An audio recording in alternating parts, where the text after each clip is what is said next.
ప్రార్థన. పరలోకమందున్న మమ్మల్ని కన్న తండ్రి, దయగలిగిన మా దేవ, కృప కలిగిన మా తండ్రి, పరిశుద్ధుడా, మహోన్నతుడా, మీ ఘనమైన నామమునకు, శ్రేష్టమైన నామమునకు, శక్తి కలిగిన ఉన్నతమైన నామమునకు ప్రభు అయిన యేసుక్రీస్తు వారి పేరిట స్తుతులు స్తోత్రములు చెల్లిస్తున్నాం నాయన. తండ్రి, మరింతవరకు మమ్మలను, మా కుటుంబాలను కాచి కాపాడి సజీవులుగా ఉంచి మీ సన్నిధికి చేర్చి మీ పరిశుద్ధ గ్రంథంలో నుండి తండ్రి మా బ్రతుకులను బాగు చేసుకునే మాటలను, మా ప్రవర్తన సరిదిద్దుకునే మాటలను, మా విశ్వాస జీవితాన్ని అభివృద్ధి చేసుకునే మాటలను మరొక్కసారి మేమందరం కూడా వినడానికి మీరు మాకు ఇచ్చినటువంటి గొప్ప అవకాశమును బట్టి ప్రభు అయిన యేసుక్రీస్తు వారి పేరిట స్తుతులు స్తోత్రములు చెల్లిస్తున్నాము. తండ్రి, మీ దాసుడు నేను మీ పక్షముగా నిలబడి తండ్రి మీ గ్రంథంలో నుండి నాయన మీ మాటలను తండ్రి మీ పిల్లలకు ఉపదేశించడానికి సిద్ధపడుతూ ఉండగా తండ్రి చెప్పగలిగే మంచి సంయోచితమైన జ్ఞానమును మీ పరిశుద్ధాత్మ సహాయమును నాకు అందించండి. వినుచున్న మీ పిల్లలకు అర్థం చేసుకునే మనసును, గ్రహించే హృదయమును దయచేయండి తండ్రి. తండ్రి, మీ మాటలు కేవలం విని విడిచిపెట్టేసే వారంగా ఉండకుండా విన్న మాటలను గ్రహించుకుని మా హృదయంలో భద్రపరుచుకుని ఆ మాటలకు లోబడి మీకు భయపడి మిగిలిన మా శేష జీవితం అంతా కూడా వాక్యానుసారంగా, ఆత్మానుసారంగా జీవిస్తూ మీరిచ్చే ఆ పరలోక రాజ్యానికి మేమందరము చేరుకోవడానికి సహాయం చేయమని, కృప చూపించమని, దయ చూపించమని దయచేసి చిన్న ప్రార్థన మీ పాద సన్నిధికి చేర్చుకుని తగిన సహాయాన్ని, సహకారాన్ని, సమాధానాన్ని మాకందరికీ అందించమని మీ ప్రియకుమారుడు, మా ప్రియరక్షకుడైన యేసుక్రీస్తు వారి పేరిట చిన్న ప్రార్థన అడిగి వేడుకొంచున్నాము తండ్రి, ఆమేన్. కూడి వచ్చినటువంటి సహోదరి సహోదరులందరికీ కూడా మన ప్రభువును రక్షకుడైన యేసుక్రీస్తు వారి పేరిట హృదయపూర్వకమైన వందనములు తెలియజేస్తున్నాను. అందరు బాగున్నారు కదండి? సంతోషం. ఈరోజు ఒక మంచి పాఠాన్ని మనం నేర్చుకుందాం. ఈరోజు మనం నేర్చుకోబోయే పాఠం పేరు ఆరోగ్యాన్ని ఇచ్చేది ఎవరు. ఆరోగ్యాన్ని ఇచ్చేది ఎవరు అనే అంశాన్ని మనం పరిశుద్ధ గ్రంథం ద్వారా నేర్చుకుందాం.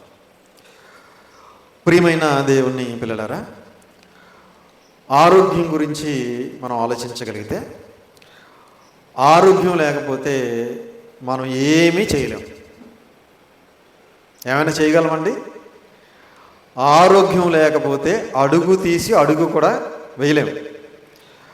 ఆరోగ్యం ఎప్పుడు తెలుస్తుంది అంటే ఆరోగ్యం పోయినప్పుడు తెలుస్తుంది.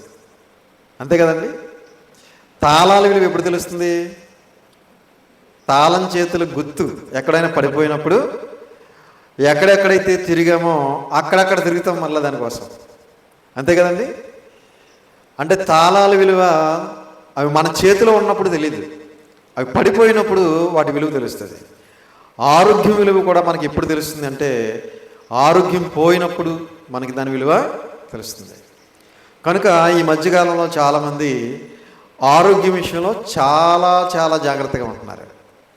ఎందుకంటే ఆరోగ్యం పాడైపోతే మనం ఏమీ చేయలేమనే సంగతి అర్థమైన వాళ్ళు ఏం చేస్తున్నారంటే అడ్డమైనవన్నీ తినకుండా చాలా చాలా జాగ్రత్త కలిగి ఏం తినాలి, ఏం తినకూడదు అనే వాటి విషయంలో చాలా జాగ్రత్తలు తీసుకుంటున్నారు. చాలా సంతోషం. అయితే ఆరోగ్యం పాడైపోవడానికి కూడా కారణం ఉంది.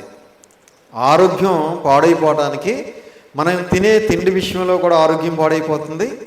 అలాగే ఆరోగ్యాన్ని పోగొట్టుకోవడానికి కూడా ఒక బలమైన కారణం ఉంది. అదేంటో చూసి ఆరోగ్యాన్ని ఎవరిస్తున్నారో తర్వాత చూద్దాం. ముందుగా కీర్తన గ్రంథము 38వ అధ్యాయం. దయచేసి మీ చేతిలో ఉన్న పరిశుద్ధ గ్రంథాన్ని అందరూ తెరిచి చూడాలని ప్రేమపూర్వకంగా తెలియజేస్తున్నాను. క్రీస్తుకు పూర్వం 1000 సంవత్సరాల క్రితం కీర్తన గ్రంథంలో దేవుడు పరిశుద్ధాత్మ ప్రేరణతో వ్రాయించినటువంటి అద్భుతమైన మాట. కీర్తనల గ్రంథము 38వ అధ్యాయం 38వ కీర్తన 3వ వచనం నుంచి 11వ వచనం వరకు జాగ్రత్తగా చూడండి పిల్లలు. కీర్తనల గ్రంథము 38వ అధ్యాయం 3వ వచనం నుంచి, నీ కోపాగ్ని వలన ఆరోగ్యము నా శరీరమును విడిచి పోయిను. అమ్మ తీసారా? 38:3 అందరూ చూడాలి. నీ కోపాగ్ని వలన ఆరోగ్యము నా శరీరమును విడిచిపోయేను. ఒక భక్తుడు మాట్లాడుతున్నాడు మాట. మన ఆరోగ్యము మన దేహాన్ని విడిచిపోతుంది అంటే ఎవరి కోపం వచ్చింది? ఏమండి? దేవునికి కోపం వచ్చిందంటే మన మీద, మన శరీరంలో ఉన్న ఆరోగ్యం మనల్ని విడిచిపెట్టి వెళ్ళిపోద్ది. అంతేనండి? మనం ఏమనుకుంటాం, నేను తిన్న ఆహారం వల్ల నాకు అనారోగ్యం వచ్చింది, అందుకే నా ఆరోగ్యం పాడైపోయింది. నేను తాగిన పలానా డ్రింకుల వల్ల, పలానా వాటర్ వల్ల నా ఆరోగ్యం పాడైపోయింది, అందుకే నా ఆరోగ్యం పోయింది అనుకుంటాం మనం. అసలు విషయం ఏంటి అంటే, ఆయనకి కోపం వచ్చింది. ఎవరికి? దేవునికి కోపం వచ్చింది మన మీద. ఎందుకు కోపం వస్తుంది ఆయనకి మన మీద? కిందకి చదివితే తెలియజేసాడు. నా పాపమును బట్టి నా ఎముకలలో స్వస్థత లేదు. దేన్ని బట్టి? మన పాపాలను బట్టి. ఏమండి?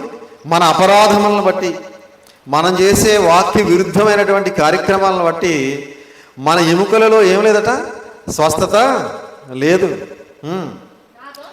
నా దోషములు నా తల మీదుగా పొర్లి పోయినవి. నా దోషములు నా తల మీదుగా అంటే నన్ను మించిపోయి ఉన్నాయి నా దోషములని అర్థం. నా దోషములు అంటే నా పాపములు, నా అతిక్రమాలు, నా తప్పులు నాకంటే ఎత్తుగా ఉన్నాయని చెప్తున్నాడు భక్తుడు. నా తల మీదుగా పొర్లి పోయినవి, నేను మోయలేని బరువు వలె అవి నా మీద మోపబడి ఉన్నవి. మనం మోయలేనటువంటి బరువు కంటే ఎక్కువగా ఉన్నాయంటే ఏవి? మన దోషములు, మన పాపములు, మన అతిక్రమాలు మనం మోయలేనటువంటి బరువు కంటే ఎక్కువగా ఉన్నాయంట. మన తల కంటే ఎక్కువగా ఉన్నాయట. నా మూర్ఖత వలన కలిగిన నా గాయములు దుర్వాసన గలవై స్రవించుచున్నవి. దేనివలన? నా మూర్ఖత్వం వలన. చాలామంది మూర్ఖత్వంగా ప్రవర్తిస్తూ ఉంటారు. ఏమండి? వీడంత మూర్ఖుడు ఇంకెవడో లేడండి అంటూ ఉంటారు. ఏమండి? ఆవిడ చాలా మూర్ఖురాలండి బాబు అంటూ ఉంటారు. ఎప్పుడైనా విన్నారా? అన్నారా పోనీ? ఏమండి? మూర్ఖత్వంతో నిండిపోయిన వాళ్ళు కొంతమంది ఉంటారు సమాజంలో. ఏమండి? మూర్ఖత్వ పనులు చేస్తూ ఉంటారు వాళ్ళు. అందుకే అంటున్నాడు, నా మూర్ఖత వలన కలిగిన నా గాయములు దుర్వాసన గలవై స్రవించుచున్నవి. దుర్వాసన గలవై స్రవించుచున్న గాయాలు. ఏమండి? దుర్వాసన వచ్చేస్తుందంట. దుర్వాసన గలవై స్రవించుచున్నవి. నేను శ్రమ చేత మిక్కిలి కృంగి ఉన్నాను. నేను శ్రమ చేత ఏమయ్యాను? మిక్కిలి కృంగిపోయాను. ఎందుకంటే ఆరోగ్యం లేనప్పుడు ఏమవుతుంది? కృంగిపోతాం కదా, కృషించిపోతాం, కుమిలిపోతాం. అవునా? ఆరోగ్యం పాడైపోయినప్పుడు ఆనందంగా ఉంటారండి ఎవరైనా? ఆరోగ్యం పోగొట్టుకున్న వాడికి ఆనందం ఉండదు, ఆ కుటుంబంలో ఉన్న వారికి కూడా ఆనందం ఉండదు. సంతోషంగా ఆహారం కూడా తినాలనిపించదు. ఎందుకంటే ఇంట్లో పేషెంట్ ఉన్నప్పుడు కుటుంబంలో ఎవరు కూడా సంతోషంగా ఆహారం తినాలని కూడా అనిపించదు. కాబట్టి శ్రమించుచున్నవి అన్న తర్వాత, నా శ్రమ చేత మిక్కిలి కృంగి ఉన్నాను, దినమెల్లా దుఃఖాక్రాంతుడినై సంచరించుచున్నాను. దినమెల్లా దుఃఖాక్రాంతుడినై సంచరించుచున్నాను. దుఃఖమే తప్ప ఆనందం అనేది లేదు, సంతోషం అనేది లేదు. నా నడుము తాపముతో నిండి ఉన్నది. నడుము పోటు అంటాం కదా, చాలామందికి నడుము పోటు తగ్గదు. ఏమండి? ఎందుకు తగ్గట్లేదు అని ఎన్నో ఎక్స్రేలు, స్కానింగ్లు, ఎన్నో మెడిసిన్స్ వాడుతూ ఉంటారు. అసలు విషయం ఏంటంటే, మన పాపములను బట్టి, మన దోషములను బట్టి, మన అతిక్రమాలను బట్టి మనకి ఈ రోగాలు అనేవి, వ్యాధులు అనేవి వస్తున్నాయని బైబిల్ గ్రంథంలో దేవుడు తెలియజేస్తున్నాడు. నా నడుము తాపముతో నిండి ఉన్నది, నా శరీరంలో ఆరోగ్యం లేదు. ఏం లేదు? ఆరోగ్యం లేదు. ఇప్పుడు అందరికీ అనారోగ్యాలే, ఇప్పుడు ఎవ్వరికీ ఆరోగ్యం లేదు. ఏమండి? ప్రియమైన దేవుని వర్లారా, ఎందుకు అంటే ఏమో వాక్యానికి విరుద్ధంగా ప్రవర్తించడం వల్లేమో, వాక్యానికి విరుద్ధమైన కార్యక్రమాలు చేయడం వల్లే ఆరోగ్యం లేదేమో అని నేను అనుకుంటున్నాను. కానీ అందరూ ఏమనుకుంటున్నారంటే, ఆహారం అంతా కలుషితం అయిపోయింది, వాటర్ అంతా కలుషితం అయిపోయింది, ప్రకృతి అంతా పాడైపోయింది అని సరిపెట్టుకుంటున్నారు అందరూ కూడా. కానీ బైబిల్ గ్రంథం అంటుంది, నువ్వు చేసే దోషాలను బట్టి, నువ్వు చేసే పాపములను బట్టి, నువ్వు చేసే వాక్య విరుద్ధమైన కార్యక్రమాలను బట్టి నీకు ఆరోగ్యం పాడైపోయిందిరా బాబు అని దేవుని వాక్యం సెలవిస్తుంది. నా శరీరంలో ఆరోగ్యం లేదు, నేను సొమ్మసిల్లి బహుగా నలిగి ఉన్నాను. నా మనోవేదనను బట్టి కేకలు వేయుచున్నాను. ప్రభువా, నా అభిలాష అంతయు నీకే కనబడుచున్నది. నా నిట్టూర్పులు నీకు దాచబడి ఉండలేదు. నా గుండె కొట్టుకొనుచున్నది, నా బలము నన్ను విడిచిపోయాను. గుండు కొట్టుకుంటుంది కానీ బలం అంతా ఏమైపోయింది? బలం లేదు చాలామంది దగ్గర. కావండి, బలవంతుల్లో కనబడుతున్నారు కానీ అందరూ ఏమి లేదు, వారిలో బలం లేదు ఇప్పుడు ఎవరిలో. ఏమండి, ఇలా పడితే అలా ఎముకలు ఇరిగిపోతున్నాయి ఇప్పుడు అందరికీ. అవునా? కాబట్టి ఎవరిలో కూడా బలం అనేది లేదు. అందుకే అంటున్నాడు బలం లేదట. నా కనుదృష్టియు తప్పిపోయాను. చూపు కూడా మందగించేసింది ఇప్పుడు అందరికీ. ఎవరికి సరిగా కనబట్టలేదు. ఎందుకంటే పాపాలు చేసేస్తున్నారు ఇప్పుడు అందరూ కూడా. ఎలా చేస్తున్నారంటే సెల్ ఫోన్ ద్వారా పాపాలు. కాబట్టి నా కనుచూపు తప్పిపోయాను. నా స్నేహితులు, నా చెలికాండ్రు నా తెగులు చూచి ఎడముగా నిలుచుచున్నారు. స్నేహితులు, చెలికాండ్రు. ఏమంటే రోగం వచ్చినప్పుడు ఏమంటే మన దగ్గరికి ఎవరైనా వస్తారండి? ఎవరో రారండి. అన్నీ బాగున్నాయి అనుకోండి అందరూ వస్తారు. అంతే కదా? అన్నీ బాగున్నప్పుడు అందరూ వస్తారు. నా ప్రాణ స్నేహితుడు అంటారు, నా బెస్ట్ ఫ్రెండ్ అంటారు, రకరకాలుగా అంటారు. ఏదైనా వచ్చి మనం మంచం మీద పడ్డామా, ఏదో చూడకపోతే బాగోదని ఒకసారి వచ్చి చూసి వెళ్ళిపోతారు. తర్వాత ఒక్కడు రావడం మన దగ్గరికి. అవునా? అదే చెప్తున్నాడు చూడండి ఇక్కడ. నా స్నేహితులు, నా చెలికాండ్రు నా తెగులు చూసి, అంటే నా రోగం చూసి, నా వ్యాధి చూసి ఎడముగా నిలుచుచున్నారు. నా బంధువులు దూరముగా నిలుచుచున్నారు. బంధువులు కూడా ఏమైపోయారట? రారు. ఏమండి, అన్నీ బాగుంటే స్నేహితులు వస్తారు, బంధువులు వస్తారు, ఆ చుట్టుపక్కల వాళ్ళు వస్తారు, అందరూ వస్తారు. కానీ అనారోగ్యం వచ్చి నువ్వు మంచం మీద పడ్డావా, ఒక్కడు రాడు. వస్తాడండి? స్నేహితులు రారు, బంధువులు కూడా దూరంగా నిల్చున్నారట. దూరంగా నిల్చున్నారు.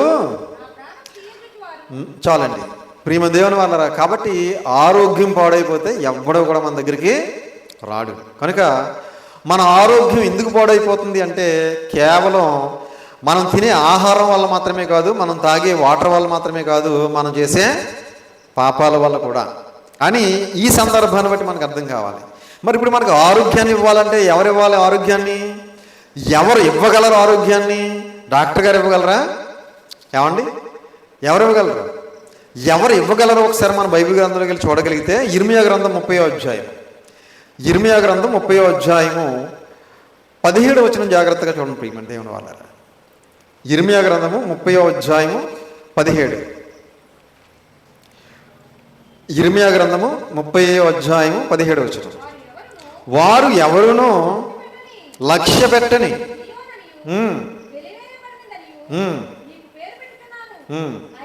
అయితే నేను నీకు ఆరోగ్యము కలగజేసేదను. నేను నీకు ఆరోగ్యము కలగజేసేదను. అంటే ఎవరు కలగజేయాలి ఆరోగ్యాన్ని? ఏమండి, దేవుడే. అంతేనండి. ఇప్పుడు మనం ఏదో మందులు వేసుకున్నంత మాత్రాన మనకు ఆరోగ్యం వచ్చేసింది అనుకుంటే మన పొరపాటు. అంతేనండి. ఆపరేషన్ చేయించుకున్నాను కదా ఆరోగ్యం కుదిరిపడింది అనుకుంటే మన అవివేకం అది.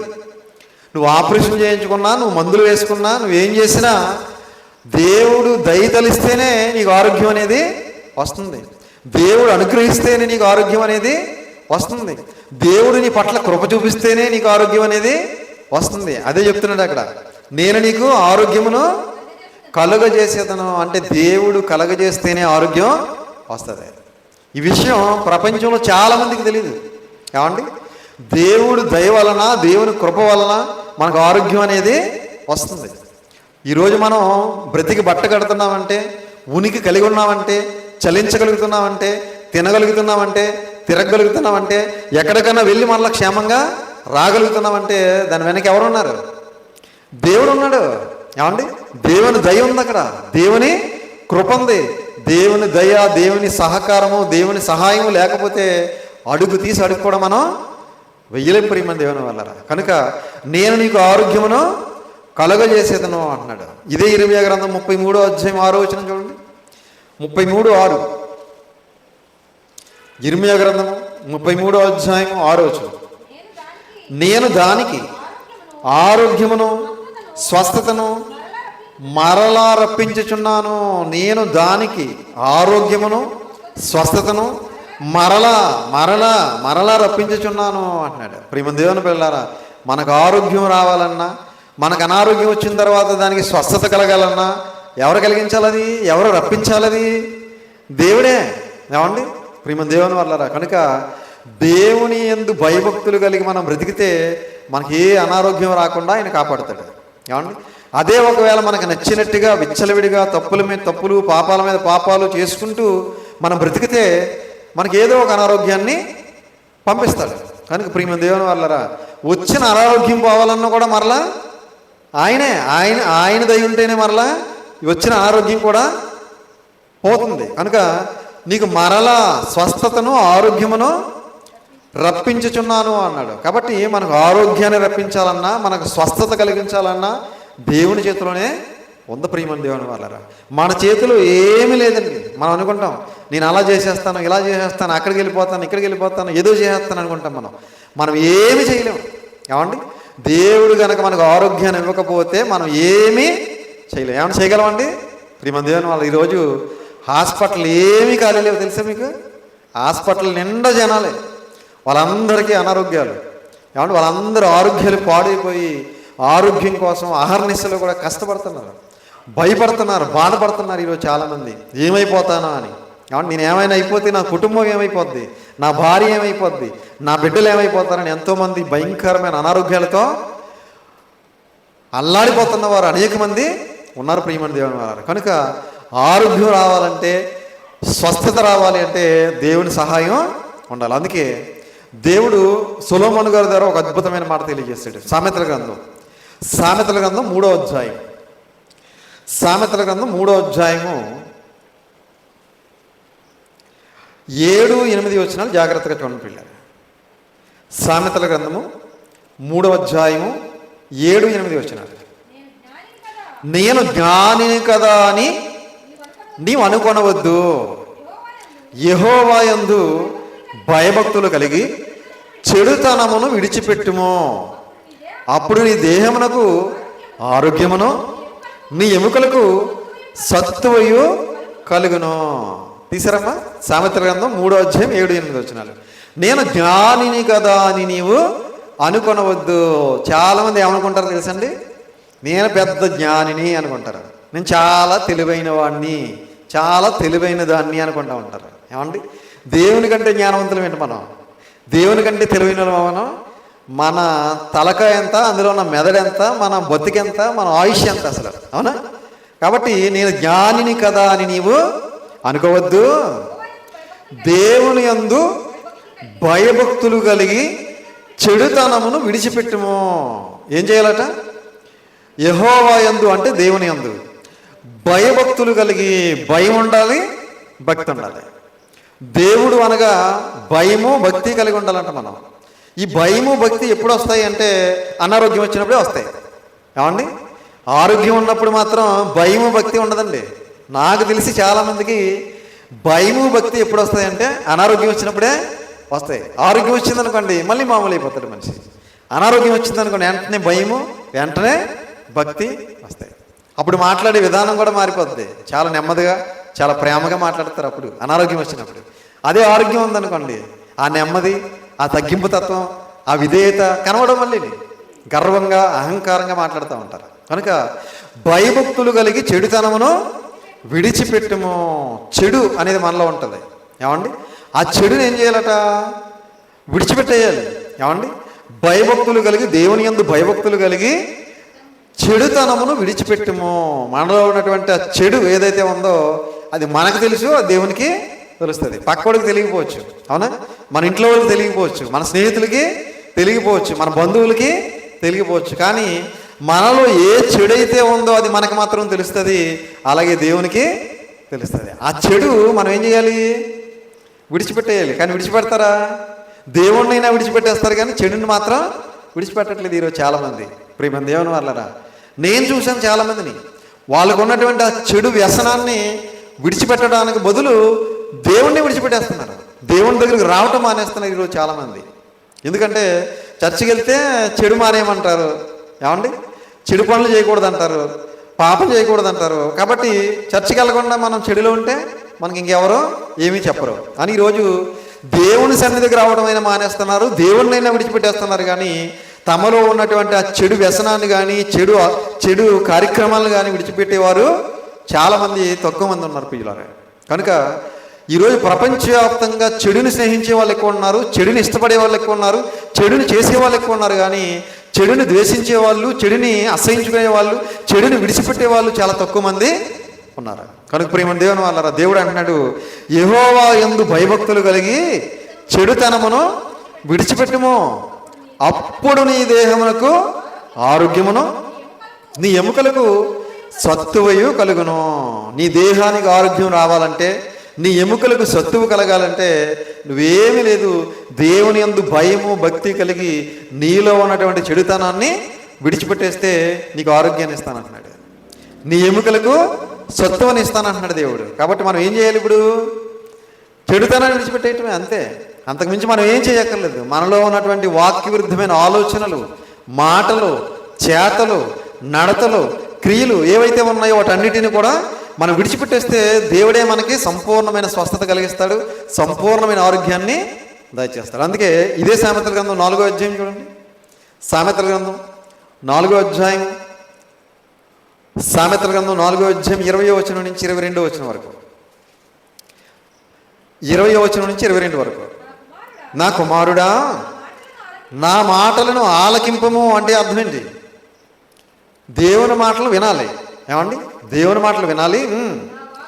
నా వాక్యమునకు నీ చెవి యొగ్గము, నీ కన్నుల ఎదుటి నుండి వాటిని తొలగిపోనివ్వకము.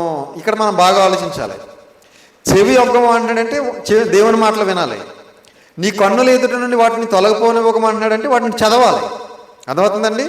చెవులు ఇచ్చింది ఎందుకంటే దేవుని మాటలు వినడానికి, కళ్ళు ఎందుకు ఇచ్చాడంటే ఆయన మాటలు చదవటానికి. తొలగిపోనివ్వకము, నీ హృదయమందు వాటిని భద్రము చేసుకొనుము. ఏమంటే కళ్ళతో చదవాలి, చెవులతో వినాలి, విన్నదాన్ని చదివిన దాన్ని హృదయంలో భద్రం చేసుకోవాలి. దొరికిన వారికి అవి జీవమును, వారి సర్వ శరీరమునకును ఆరోగ్యమును ఇచ్చును. దొరికిన వారికి, ఏం దొరికిన వాళ్ళకి? దేవుని వాక్యం దొరికిన వారికి అవి జీవమును. జీవం అంటే నిత్య జీవం. నిత్య జీవం కూడా దొరుకుతుంది మనకి.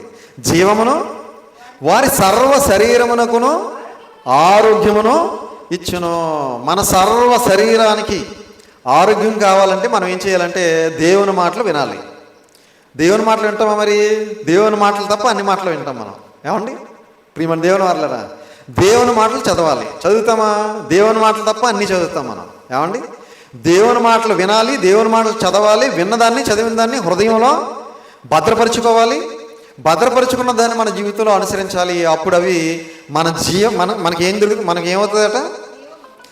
మనకి జీవమును, వారి సర్వ శరీరమునకును ఆరోగ్యమును ఇచ్చును. మన సర్వ శరీరానికి ఆరోగ్యాన్ని ఇవ్వాలంటే దేవుని వాక్యాన్ని మనం ఏం చేయాలంటే వినాలి, చదవాలి, మన హృదయంలో భద్రపరుచుకోవాలి. ఆ మాటల ప్రకారంగా మనం జీవించాలి, ఆ మాటల ప్రకారంగా మనం బ్రతకాలి, ఆ మాటల ప్రకారంగా మనం నడుచుకోవాలి. అప్పుడు దేవుడు మన సర్వ శరీరానికి కూడా మంచి ఆరోగ్యాన్ని మనకి దయచేస్తాడు. కాబట్టి ప్రియమైన దేవుని వాళ్ళరా, మనందరికీ ఆరోగ్యం కలగాలి అంటే మనందరం కూడా దేవుని మాటల ప్రకారంగా మనం నడవాలి. ఆ మాటల ప్రకారంగా మనం జీవించినప్పుడు దేవుడు మనకు మంచి ఆరోగ్యాన్ని దయచేస్తాడని చెప్పి దేవుని వాక్యం సెలవిస్తుంది. అలాగే దేవుడు మనకి ఆరోగ్యాన్ని ఇచ్చి మనల్ని ఆదరించాలంటే ఏం చేయాలో మరొక మాట మనం చూడగలిగితే కీర్తనల గ్రంథము 41వ అధ్యాయం, కీర్తనల గ్రంథం 41వ అధ్యాయము 1వ వచనం నుంచి 3వ వచనం వరకు జాగ్రత్తగా చూడండి పిల్లలు. కీర్తనల గ్రంథము 41వ అధ్యాయము 1వ వచనం నుంచి 3వ వచనం వరకు. భేదలను కటాక్షించువాడు ధన్యుడు, ఆపత్కాలమందు యెహోవా వారిని తప్పించును. భేదలను కటాక్షించేవాడు ధన్యుడు. అంటే భేదలు ఉంటారు కదా మన ఏరియాలో, మన ఇంటి పక్కన ఉండొచ్చు, మన ఊర్లో ఉండొచ్చు, మన చుట్టుపక్కల ఉండొచ్చు. పేదవారు ఉంటారు. అలాంటి వారిని ఏం చేయాలట? కటాక్షించాలంట. కటాక్షించడం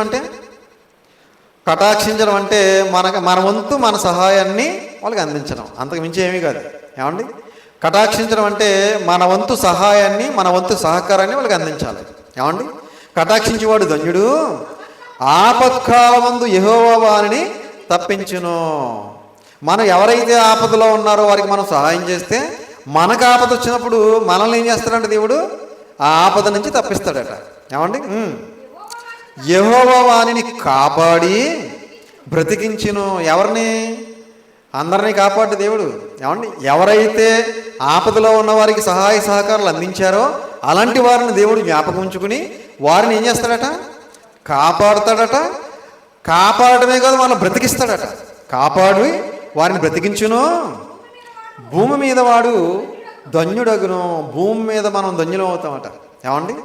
భూమి మీద మనం ఏమవుతాం? ధన్యులం అవుతామట. దేవుని దృష్టిలో ధన్యులం అవుతాం. ధన్యుడగును. వాని శత్రువుల ఇచ్చకు వారిని అప్పగింపవు. రోగశయ్య మీద యెహోవా వారిని ఆదరించును. నీకేదైనా రోగం వచ్చి నువ్వు మంచం మీద పడిపోతే అప్పుడు దేవుడు ఏం చేస్తాడట? నిన్ను ఆదరిస్తాడట. చూసారా? అప్పుడు నీ బంధువుల్ని ఆదరించకపోయినా, నీ స్నేహితులని ఆదరించకపోయినా, నీ కుటుంబ సభ్యులని నిన్ను ఆదరించకపోయినా నిన్ను ఎవరు ఆదరిస్తారు? దేవుడే నిన్ను ఆదరిస్తాడట. ఏమంటే రోగశయ్య మీద యెహోవా వారిని ఆదరించును. రోగము కలుగుగా నీవే వారిని స్వస్థపరచుదువు. ఎంత బాగుంది చూడండి మాట. రోగము కలుగుగా నీవే వారిని స్వస్థపరచుదువు. అంటే మనకు రోగం వచ్చినప్పుడు మనల్ని స్వస్థపరిచేది ఎవరట? దేవుడే. ఎప్పుడు? మనం ఎవరైతే అనారోగ్యాలతో ఉన్నారో వారికి మనం సహాయం చేసినప్పుడు, ఎవరైతే నువ్వు ఆపదలో ఉన్న వారికి నువ్వు సహాయం చేసావో అప్పుడు, ఎవరైతే ఇబ్బందుల్లో ఉన్నారో, ఎవరైతే సమస్యలో ఉన్నారో అలాంటి వారికి నీ సహాయ సహకారాలు నువ్వు అందించినప్పుడు, నీకు అనారోగ్యం వచ్చినప్పుడు, నీకు ఆపద వచ్చినప్పుడు నిన్ను కాపాడేవాడు, నిన్ను బ్రతికించేవాడు, నిన్ను స్వస్థపరిచేవాడు ఎవరట? దేవుడే. కనుక మన జీవితంలో ఏముండాలంటే కొంతమందికి సహాయ సహకారాలు చేసినటువంటి దాఖలాలు ఉండాలి. ఏమండి? కొంతమంది జీవితాల్లో సహాయం పొందుకోవటమే తప్ప సహాయం చేయటం అనేది ఉండదు. ఏమండి? కాబట్టి సహాయ సహకారాలు మనం కూడా కొంతమందికి చేసిన దాఖలాలు మన జీవితంలో దేవుని దగ్గర ఉండాలి. అప్పుడు మనకేదైనా ఆపద వచ్చినా, మనకేదైనా అనారోగ్యం వచ్చినా, మనకేదైనా సమస్య వచ్చినా, మనకేదైనా ఇబ్బంది వచ్చినా అప్పుడు ఎవరు ఆదరిస్తారట? ఎవరు స్వస్థపరుస్తారట? దేవుడే. కనుక మనకు ఆరోగ్యాన్ని ఇచ్చేది ఎవరంటే దేవుడే. కనుక ప్రియమైన దేవుని వాళ్ళరా, మనందరికీ దేవుడు ఆరోగ్యాన్ని ఇవ్వాలంటే, దేవుడు మనల్ని స్వస్థపరచాలి అంటే మనం కూడా దేవుని పోలికతో, దేవుని స్వరూపంతో పుట్టిన వారికి ఏం చేయాలి? సహాయ సహకారాలు మనవంతు. ఏమండి? పూర్తిగా మనం ఏమి చేయలేం, కానీ మనవంతు మనం సహాయం చేస్తే ఆ సహాయమే దేవుని దగ్గర జ్ఞాపకార్థంగా చేరుతుంది. ఆ జ్ఞాపకార్థంగా చేరినటువంటి ఆ సహాయ సహకారాల ప్రతిఫలమే దేవుడు మరలా మనకి ఆపదలో ఉన్నప్పుడు, మనం అనారోగ్యంతో ఉన్నప్పుడు ఆయన సహాయం మనకు ఉంటుంది. కాబట్టి అందరూ కూడా ఈ విధంగా జీవించాలని ప్రేమపూర్వకంగా తెలియజేస్తూ ఈ మాటలు ముగిస్తున్నాను. తలలు వంచండి, చిన్న ప్రార్థన చేసుకుందాం. ప్రార్థన. పరలోకమందున్న మమ్మల్ని కన్న తండ్రి, దయగలిగిన మా దేవ, కృప కలిగిన మా తండ్రి, మహోన్నతుడా, మహాగణుడా, మీ ఘనమైన నామమునకు, శ్రేష్టమైన నామమునకు, శక్తి కలిగిన ఉన్నతమైన నామమునకు ప్రభు అయిన యేసుక్రీస్తు వారి పేరిట స్తుతులు స్తోత్రములు చెల్లిస్తున్నాం నాయన. తండ్రి, మరింతవరకు మీ పరిశుద్ధ గ్రంథంలో నుండి ఎన్నో విలువైన మాటలు, అమూల్యమైన మాటలు, మాకు ఆరోగ్యాన్ని ఇచ్చే మాటలు మేమందరం కూడా నేర్చుకున్నాం తండ్రి. విన్న మాటలను విని విడిచిపెట్టేసే వారంగా ఉండకుండా, చదివి మర్చిపోయే వారంగా ఉండకుండా మేమందరం కూడా విన్న మాటల ప్రకారంగా బ్రతికి మిమ్మల్ని మహింపరిచి, ఘనపరిచి, సంతోషపరిచి మీరిచ్చే ఆ నిత్య రాజ్యానికి మేమందరం చేరుకోవడానికి సహాయం చేయండి. తలలో ఉంచి ప్రార్థన చేస్తున్న మమ్మలను, మా కుటుంబాలను దయతో జ్ఞాపకం చేసుకోండి. మమ్మల్ని అందరినీ కూడా మీ కృపలో భద్రపరచండి, బలపరచండి. బలమైన సాధనాలుగా మీ సేవలో మమ్మల్ని వాడుకోండి. మేమందరము చేస్తున్న పనిపాట్లలో, ప్రయాణాల్లో తోడుగా, నీడగా ఉండండి. మాకందరికీ కావాల్సిన సహాయాన్ని, సహకారాన్ని అందించి మీ చిత్తానుసారంగా నడిపించి మీరిచ్చే పరలోక రాజ్యానికి మేమందరం చేరుకోవడానికి కృప చూపించమని, దయ చూపించమని దయచేసి ఈ చిన్న ప్రార్థన మీ పాద సన్నిధికి చేర్చుకుని తగిన సహాయమును, సహకారమును, సమాధానమును మాకు అందరికీ అందించమని, పరసంబంధమైన ప్రతి ఆశీర్వాదం ఆశీర్వదించి దీవించమని మీ ప్రియకుమారుడు, మా ప్రియ రక్షకుడైన యేసుక్రీస్తు వారి పేరిట చిన్న ప్రార్థన అడిగి వేడుకొంచున్నాము తండ్రి. ఆమేన్. అందరికీ వందనాలు.